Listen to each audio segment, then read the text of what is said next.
3 subtle ways you may be sabotaging your coaching meeting. If you're a professional coach, you already know that coaches don't solve people's problems for them. You're probably great at asking questions and helping the client gain the insights that will empower them to live their lives at a higher level. You don't give advice and never tell them what to do. But are you aware of other ways coaches might be directing the client, albeit unconsciously? Within the coaching meeting, there are many subtle ways a coach might direct the client.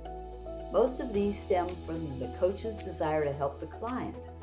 However, there are also indications that the coach doesn't fully trust the client to figure out their own solution and needs to be guided to a solution.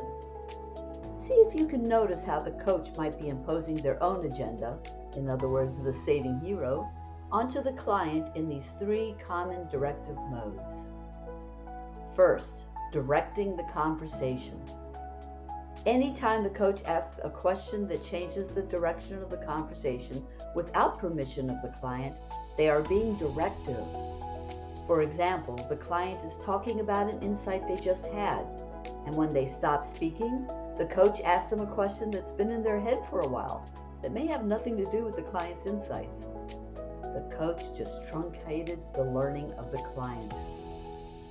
A less directive approach would be to ask something like, "What else do you want to explore around this?" before asking the question that will change direction. 2. Moving the client towards the coach's solution. This is when the coach has formulated an answer or solution to the client's dilemma and starts asking questions that will lead the client to that answer. This may be completely subconscious. The answer seems so obvious to the coach, and they know the client will benefit from that answer. A less directive approach is for the coach to acknowledge to themselves that it's a great answer, however, it might not be great for the client.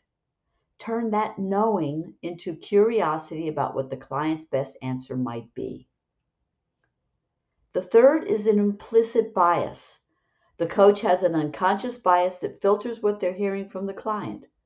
This causes them to move the conversation in a direction that may not serve the client, as the coach does not really understand what the conversation's about.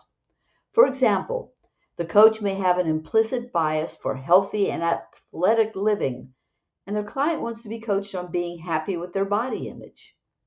The coach might interpret that to mean the client wants to lose weight or start exercising, while the client just wants to be happy with themselves just the way they are. Can you see how the client would not benefit from such a coaching conversation? A good indicator of unconscious bias is a client who doesn't seem to be making progress, although they seem motivated to do so.